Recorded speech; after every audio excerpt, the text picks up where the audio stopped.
Oh, they need to do everything they can to protect Oheb. Yeah, because I was thinking about the matchup of Roger over Nathan early game. Yeah, dude. Echo literally can just throw bodies and it should be fine.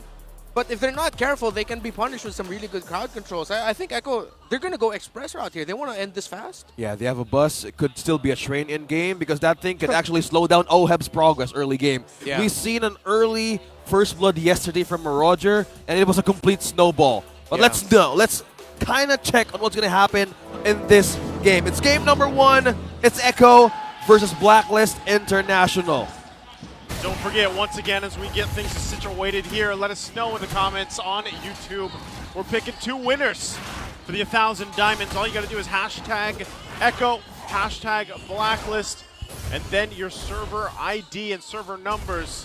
And you get a chance to win the diamonds here now as the lanes kind of get assembled here. Emblem-wise, anything sticking out? A lot of penetration there. You got 2 ruptures, one of the Bene who's on the fighter emblem, even one of the Valentina. So again, this is Echo wanting to play fast. They want to end this sub 15 minutes. Wow. Okay, if that is their own timer on how to make this game in composition work, well, I think it's all about how the pressure of the win game, late game condition with the Nathan investment. Speaking of which, supporting and pressure up top as well. I think this is the major focus of this game. The gold lane. How will you even funnel through all of your resources to the gold lane by not having deaths against this Roger? Because Outplay, we've seen him do amazing things with different marksman hero picks, but this thing specifically up against Nathan, he could be more quicker this time, game-wise. Yeah, one of the things you really got to do when you're up against Roger in the gold lane is that you have to make the most out of your space creating skills. So the second skill of the Nathan, his knockback, is going to be really important for him. But now what we're seeing is that Haji is actually going to be helping the Nathan in the gold lane. Wow. JP third too. That gold lane, I mean, the pressure that they can put on with that early damage is going to help them, but really it's just, again, both teams kind of feeling things out, trying to get that level 4 available before this turtle comes up in just a couple seconds here.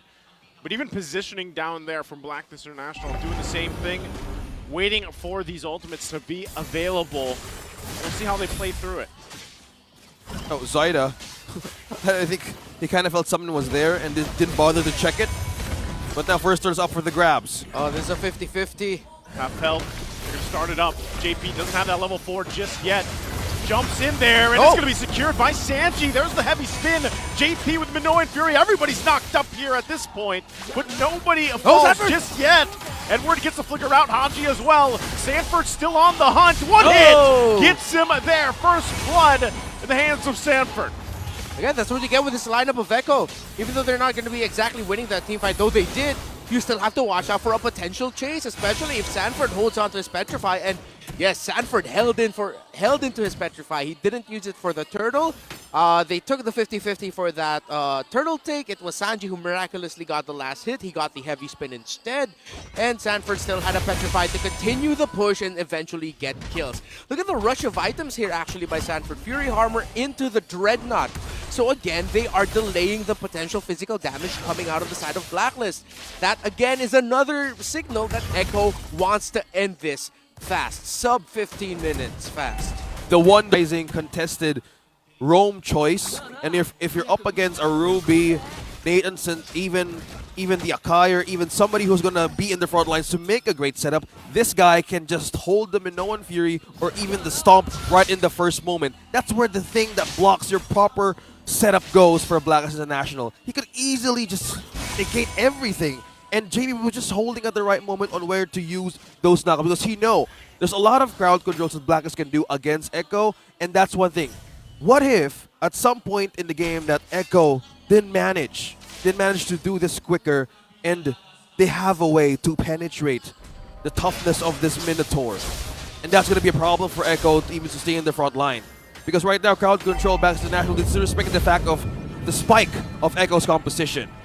See how they play it out. The crazy thing about it, too, is even how they only have that one kill, but Echo has that lead. Now Edward in trouble. Gets taken out by Sanford. And now Sanford very confident with the 2 kills now on this Benedetta. That's going to just be another turtle here in the hands of Echo. Another objective for the Orcus. Edward has been brought back to base. Now focus on The focus right now could still be up top for Blacklist. Now the eye on Oheb. You can go for it. Get that one bended on JP, but he's going to use the Minoan Fury. They disengage from there. So at this point, you're wondering, where is Blacklist International going to find a win? Because Edward having trouble once again. Zaida, Sanford together. Whoa. Final slash going to come through. He's in trouble. Edward gets taken down. That's 3 for Sanford. That's the recall showing in. The pressure and the flank onto Edward. That's 3 in a row. And there's a trade up top being made by Blacklist. Tower being taken down, looking for ways to have an objective on their way. Yep, and that's the trade that Blacklist is taking. Yeah, they've lost Edward in the bottom lane. Echo have taken all the turtles so far, but Blacklist are just saying, okay, we really need to funnel onto this Nathan, all the resources that we can get for him, all the space provided.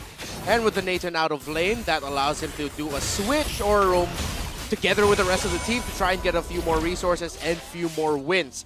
Good thing though for Zaida is that he already prioritized the Radiant Armor, so that should delay the damage being dealt out by the Nathan just a little bit more. But let's see how Echo are going to translate this into their next major rotation, if it's going to be through a fight in the mid or to help Outplay get his turret down up top so that they can continue rotating with their gold laner, just how Blacklist is rotating with theirs. Yeah, speaking of rotation, we're seeing Blacklist move as a unit right now. They left the gold lane or the top lane open for Echo to be taken, and they're willing to give it away. Bottom side, Oheb in trouble. Use that intro, but he gets out. There's the flicker though. Sanford could be in trouble. They're going for Oheb. Gonna be the one to fall. Sanji using his own heavy spin.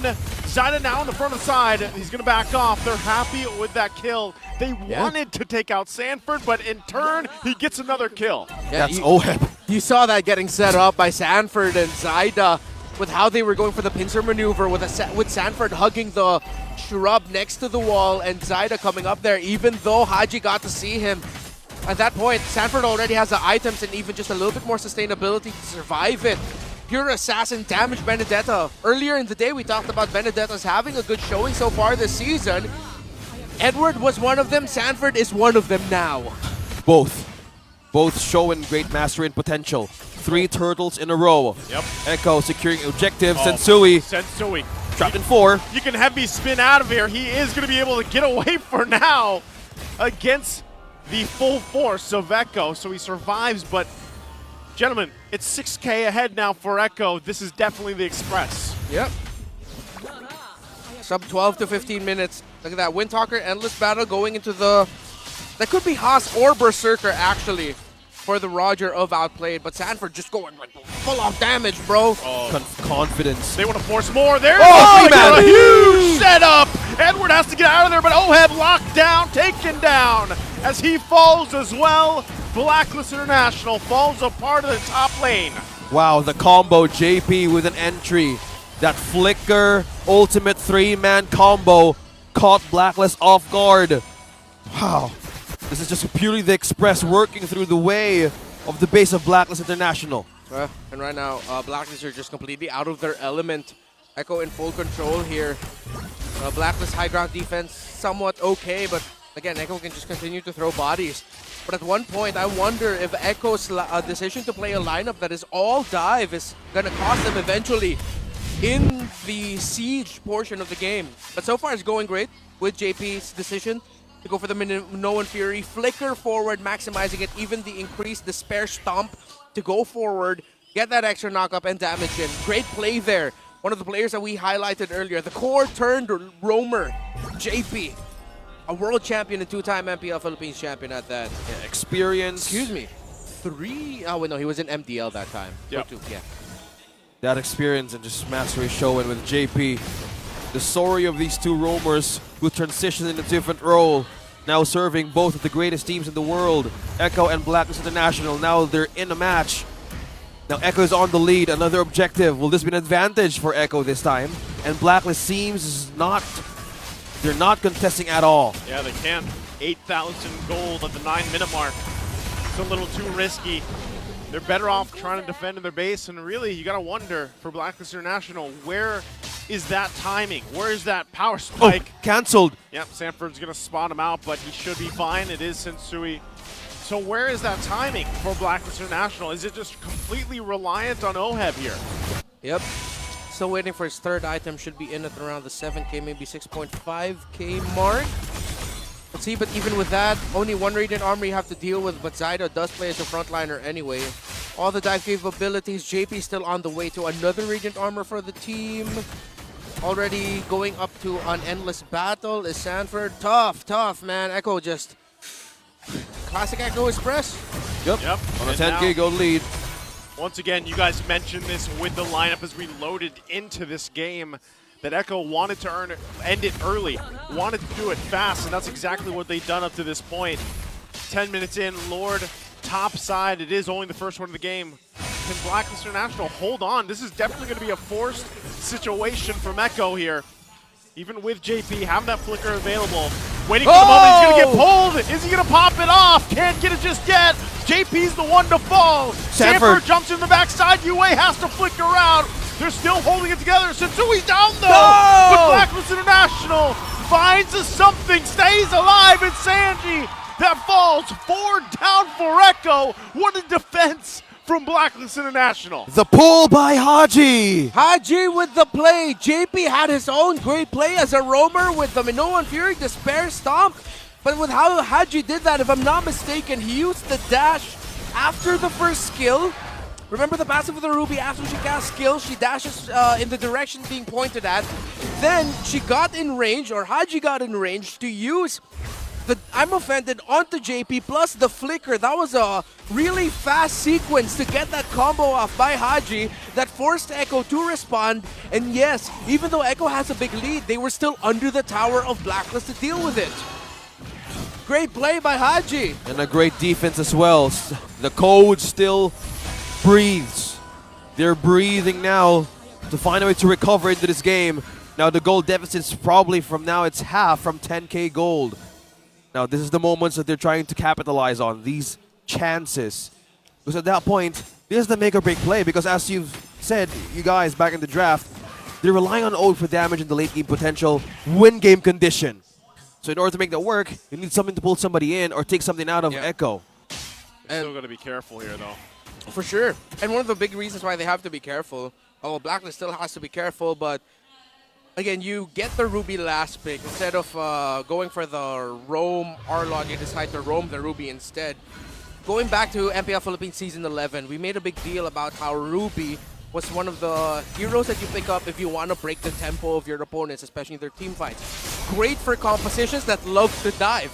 Because one, don't run Wolf King, which again, you get that cooldown really quickly, is going to disrupt the tempo of the dive heroes that you're fighting against. Well, even with this, the tempo or not, they're going to deal with the Lord. Sanford going to get swept up. They jump in with the Minoan Fury. Outplayed looking for his own entry point. Who gets this Still Lord? going for it. Edward going to be in trouble. Outplayed gets the kill. Who got the Lord? No! It's Zyda that gets that, and another member of Blacklist will fall to Outplayed. And once again, they find themselves on the defense. Sanji with the final slash is the Valentina. Perfectly timed. Final slash, and at the animation of the slight, if knock back, or is it a knock up on the Arlot? He was crowd controlled, and so we couldn't get the retribution off in time, and it was Zyda who did it. It was just few seconds that we are seeing Sanji not getting any ultimate at all from Blacklist International. Yeah. He just timed it right, just being unpredictable. But what ultimate was by just getting the perfect ultimate for his team, and that was just completely a win for Echo, and the lead is growing back on their own way. Yeah, that's true. He's been juggling ultimates all game. So we said in the draft, even with those first 3 picks from Blacklist International, Sanji's going to have his picking in terms of ultimates, and we've seen it here. He's holding on to that final slash once again. Can they pull it off? There it is. Forcing that flicker. Under the turret they go. Minoan Fury as well. Under the turret, they fall. Sanford the one to go down. So Blacklist International still working. Haji gets the pull with the I'm Offended. And with that, they'll find another successful defense for Blacklist International. Again, the very risky thing. If you wait in the middle. Well, no, okay. So again, the very risky thing. If you have a lineup that's just pure dive, not a lot of range. Yes, we know that the Roger can go into human form to be able to damage from range as well, but this is essentially a dive comp. And Blacklist International, knowing their condition, they can push forward. Yep. Haji! Haji great pull. Goes in, takes out Sanji. A great use with the conceal, the I'm Offended combination. And now it's Echo, even with a lead and with their backs against the wall for now, until they can readjust here. Yeah, speaking of adjustment, it's 2 turrets down from Echo. A great way to bounce back. Blacklist International. So with this dive composition, at this point in the game, in the late game, this is where their composition shines. Yeah, this window of opportunity for Echo to win this game in a safe manner is closing faster and faster as Blacklist is catching up. At this point in the game, Blacklist is better with their hero lineup to face to what Echo can throw at them. Despite all the dive in the world, Blacklist will have the damage.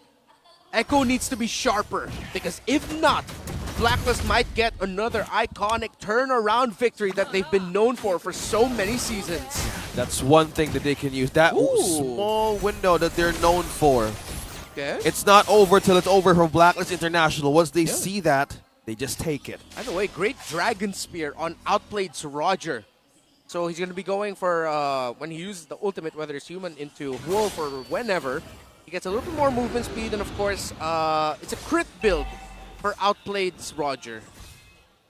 Critical hits. Outplayed, just completely building with all of his might and damage. Now, Lord is up. Echo and Blacklist. This is still... Yes, go ahead. Real quick, good item pickup right now by Yue. Already has a glowing wand. So, should help with the tanky front line of Echo. So, Blacklist definitely has the damage that they need already. Sanji has the ultimate of the Arlot. The final slash is onto the mid laner of Echo. Yeah. Look at the positioning of Sanford before just going in. He's just making sure of the waves from mid to bottom. Again, this is a Benedetta. The split push and the capability of Sanford. This is completely still high of a split against Blacklist International. Yep. Watch minion wave management. Echo's just going to get the minion waves up top naturally.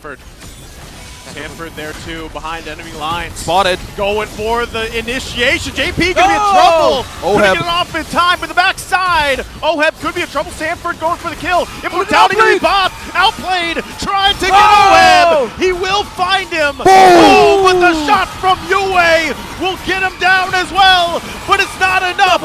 Outplayed still going to be up. Gets another kill. Make it a triple. Can he grab Edward? Immortality going to be popped here. What can Yue do? Can't keep them together. And that is going to be it. Echo charging towards the base, and they'll take this game #1 against Blacklist International. Classic Echo Express. Taking this game quicker, but that was some sort of hiccups, but still they managed to end this through against Blacklist International. Still, we were seeing some hopes from the code bounce back.